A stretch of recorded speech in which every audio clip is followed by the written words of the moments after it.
Have you tuned into any of the Roe v. Wade stuff going on? I saw it's popping back up. I've been Yeah, seeing the dude. news articles, but I haven't really. I don't know which side they're leaning towards. I haven't I really don't been know. digging in.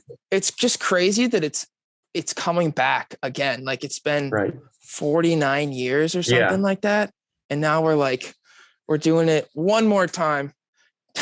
Yeah. I, Um, I think a big reason for that is, I mean, the Supreme Court justices now they're much more right leaning. mm-hmm. Just And because I of the think, Trump influence, right? well, yeah, with because to the best of my knowledge, I think Supreme Court justices are recommended by the president. Isn't that how it Yes, works? yes. So who's ever in office pretty much can recommend the justice, and they have to get approved by I think something else. But yeah, I mean, I think Trump appointed like two or three um, when he was in office, and I think that's why it was people were questioning like should there be a different system because it kind of seems a little weird, like a president can just Yeah. influence that much. That because the justice is going to be there For for a long 20, time. 30, 40, 50 years. Right. You know, that's a Yeah. long time for some Yeah. man he's supposed to be limited to 8 years total in power, right? But Mm-hmm. theoretically, Trump is going to have power until we're like have grandkids, man. Like Yeah. in a slight way. He's going to be dead Yeah. for 40 years and his justice might still be going, kicking. Right. That's No, yeah, crazy, man. it's true. But I was doing a little research because I was just seeing it pop up so much. And what I Mm-hmm. didn't, it makes sense, but I didn't comprehend is that before Roe v. Wade, before 1973, that could go to prison for having an abortion. Is Did that you know true? that? Yeah, I did not. you get prison sentences for someone catching you having an abortion, and the And when was doctors could this? go to prison also. Like in the 60s or when was This like was fourth, 50s? prior to 1973. So it Okay. really started in 1965. There was a court case called Griswold versus Connecticut. And in the case it was a case about privacy. And so there was a man and his wife, and then there was a doctor in Connecticut. And the Connecticut doctor was giving them contraception, just like Mm-hmm. because, but at the time it was illegal to give someone contraception, basically. Really? I But didn't know that either. yeah, so because of this, somehow it got found out and brought up, and they both were getting like huge legal repercussions at them. And then it ended up going to the Supreme Court, and then they ruled that under like the act of privacy law that had been already established in the Constitution, that what happens between a man and wife is completely within the privacy realms, and especially within the bedroom, and that a physician or a pharmacist is allowed to prescribe contraception if they feel it's deemed. But Yeah. then what happened after that was it started to become, well, so why can only a physician give out contraception? That just seems weird, like as today, like Yeah. you buy a Well, looking contraception, back, that's crazy. they throw it out at colleges, they Yeah. throw it out at parties. It's just at 7-Eleven, every single Right. bathroom has condoms going Right. around. Like, could you imagine like how many unwanted pregnancies there could be because you can't have contraception and you also can't have an abortion.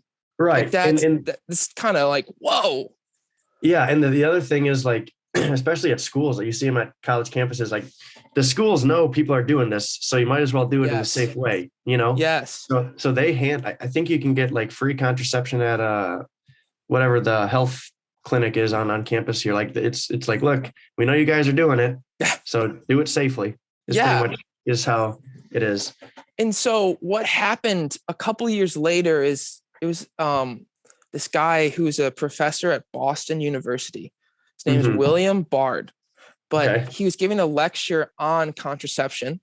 And after the lecture, he had contraceptives like on his desk. And he's like, yeah, you guys, if you want, you could look at them. You could just take them with you. I don't really care. Right. Yeah. And then all of a sudden he's in jail for giving out contraception. Are you serious? Yes. He went to jail for this. Wow. Because he gave it to him. And it was the way it was also looked at is because one of the people that it was given to was an unmarried woman. And that is a no-go in the 60s, 70s. Yeah. But eventually he gets off. And then in 72, contraception is basically legalized to people that are out. You can be unmarried and still receive contraception. Like you can be a single person, still get contraception. And the pharmacist and physician are kind of start to be a little bit, the law is stricken.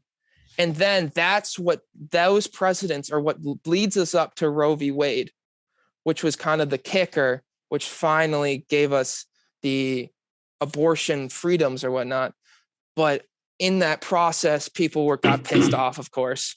And you can never please everyone. Yeah. Never can. I think that's the dichotomy of it, though, is it sort of feels from like, especially from the far left, it feels like it's almost like abortion is trying to be like destigmatized to the point where it's like not even a moral question, which is weird to me, right? Yeah. Like at the end of the day, objectively, you're killing a human / potential human, right? Like you are ending its life, right? But I understand that there's 100%, there are reasons why abortions should exist. Like exactly. there are things that should happen.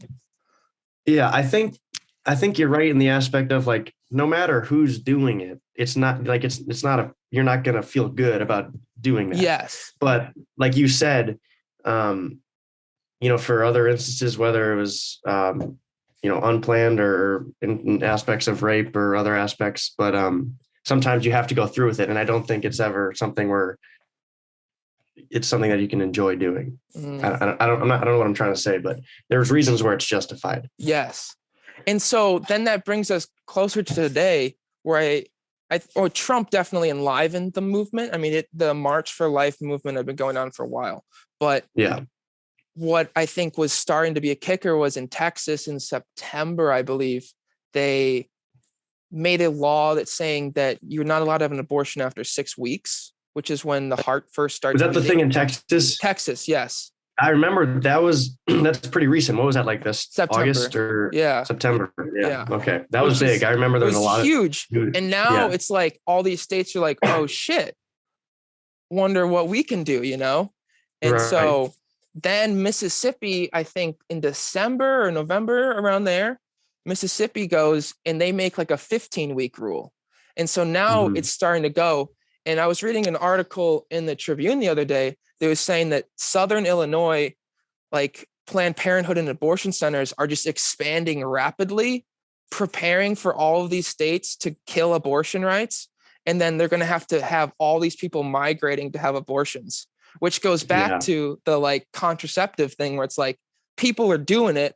Why are you making it so damn hard and unsafe, really?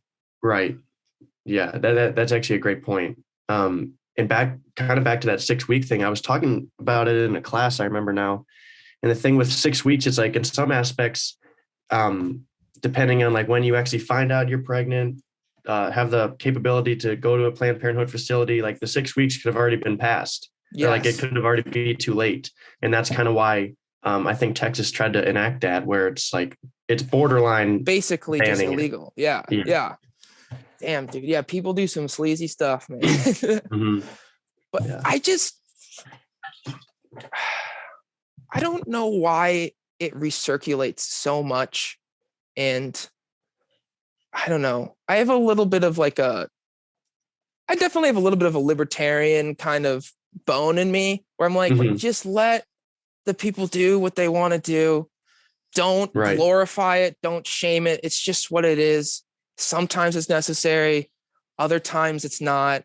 Have counseling for it or whatnot, but let's just move on and like kind of get over this one, guys. But that's not what people want. People want to win, man. They want to win a lot more than what they want is right. Yeah, that's very true. And I think just as kind of, presidents come and go and political spectrums flow. And I just think it always will be something that kind of recurs and comes around and gets changed.